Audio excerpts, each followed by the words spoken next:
একটা অবৈধ সরকারই বলতে পারেন যে 111 যে আমরা বলি ওই সরকারের দ্বারা এই আইনটা হয়েছে। জনগণের রক্তের উপর থেকে যেই সরকারকে আমরা বসাইছি তারা এখন পর্যন্ত এই কালো আইনটা কি করছে, বাদ দিতে পারে নাই বা সংশোধনও করতে পারে না।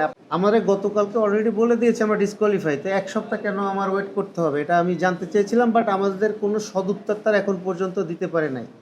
তো আর আমরা তাদের সাথে যে বিষয়গুলো নিয়ে আলোচনা করেছি, আমরা আমাদের এই যে একটা নির্বাচন কমিশনের যে একটা কালো আইন আমরা বলতে পারি, যে হচ্ছে নিবন্ধন আইনটা একটা কালো আইন, যেটা 2008-এ একটা অবৈধ সরকারই বলতে পারেন যে 111 যে আমরা বলি ওই সরকারের দ্বারা এই আইনটা হয়েছে।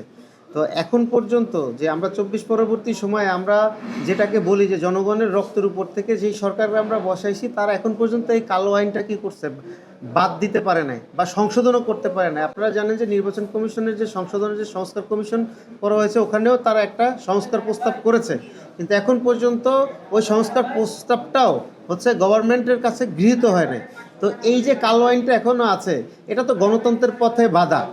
আপনারা দেখতে পাচ্ছেন যে এই আইনের ফাঁক করে কি হচ্ছে, যারা আসলে দেশের পক্ষে কথা বলতে চায়, গণতন্ত্রের পক্ষে কথা বলতে চায়, এরকমের অনেক নতুন নতুন দল আসে যারা দেশের জন্য কাজ করতে চায়, কিন্তু তাদের কি করছে, কণ্ঠস্বরটাকে রুখে দেওয়ার একটা অপচেষ্টা এই আইনের মাধ্যমে গত ফ্যাসিস্ট সরকার করেছে এবং বর্তমানেও দেখতেছি তার একটা পরিক্রমা চলছে। তো এই যে নিবন্ধন আইন, আপনি দেখেন একটা ছোট নিবন্ধন যে আইনটা আছে, কি আপনি একটা দল ফর্ম করবেন 100 উপজেলায় আপনার কি করতে হবে, অফিস দিতে হবে, 1/3 জেলায় আপনার অফিস থাকতে হবে। এইটা কি ছোট ছোট দলের জন্য প্রাথমিক দিকে আসলে সম্ভব কিনা, এটা হচ্ছে আপনার আমাদের একটা কোশ্চেন। তারপরও আমরা আমাদের জায়গা থেকে কিন্তু সমস্ত ক্রাইটেরিয়া আমরা 24টা জেলা কমিটি অফিস সহ এবং 130টা উপজেলা কমিটি দিয়েছি, তারপরেও আমরা এখন পর্যন্ত সদুত্তর পাই নাই যে কী কারণে আমাদের ওইটাকে ডিসকোয়ালিফাই করা হলো। আর কিছু কিছু দল আপনারা দেখবেন যে নাম সর্বস্ব দল, রাজনীতিতে তাদের কোনো কন্ট্রিবিউশনই নাই। এখন পর্যন্ত তারা হয়তো দেশের পক্ষে কোনো একটা স্টেটমেন্ট দেয় না, জনগণের পক্ষে একটা স্টেটমেন্ট দেয় না, জনগণের মনের ভাষা কথা বলে না, তারা কোয়ালিফাই হয়েছে। এইটা কোন ভিত্তিতে হয়েছে আমরা জানতে চাইছি, কিন্তু এখন পর্যন্ত কোনো সদুত্তর এই নির্বাচন কমিশন দেয় নাই। এখন আমরা কি মনে করব যে 11 পরবর্তী যে নির্বাচন কমিশন ছিল মেরুদণ্ডহীন, এই নির্বাচন কমিশনও কি সেই রকমের মেরুদণ্ড হয় কি, মেরুদণ্ডহীন কিনা, এটা আমার এখন পর্যন্ত বোধগম্য হচ্ছে না। যদি মেরুদণ্ডহীন নির্বাচন কমিশন হয় তাহলে এর আগে আপনারা দেখবেন যে রিসেন্টলি কোনো এক নির্বাচন কমিশনের যে পরিণতি হয়েছে, আমার মনে হয় যে এই নির্বাচন কমিশনের ওই পরিণতি হইতে পারে।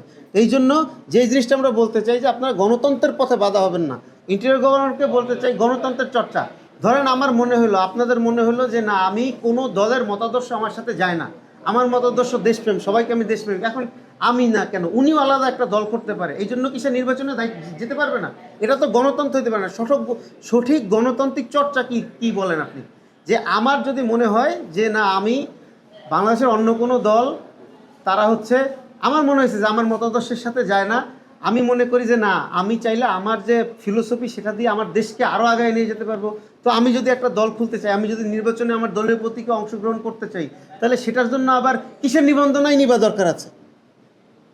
এটা কি গণতন্ত্রের পথে বাধা কিনা?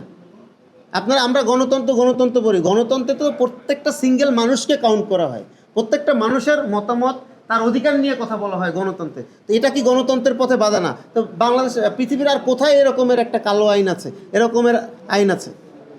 তো এটা হচ্ছে নিবন্ধন আইন নিয়ে যেটা। আর নির্বাচন কমিশনের সাথে আমরা যে কথা বলেছি, আমাদের বলছি, তারা এখন পর্যন্ত আমাদের কোনো সদুত্তর দেয় নাই। তারা বলেছে 1 সপ্তাহের মধ্যে আমরা চিঠি পেয়ে যাব, আমরা জানি না কি চিঠি পেয়ে যাব।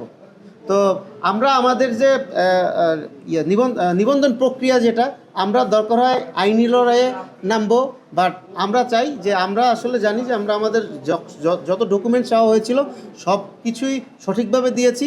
সো আমরা আশা করেছিলাম যে আমরা প্রাথমিক বাছাইতে উত্তীর্ণ হব, বাট কেন হয় নাই এটা জানার পরে ইনশাল্লাহ আমরা হয়তো রিঅ্যাপিল করব অথবা হাইকোর্টে রিট করব।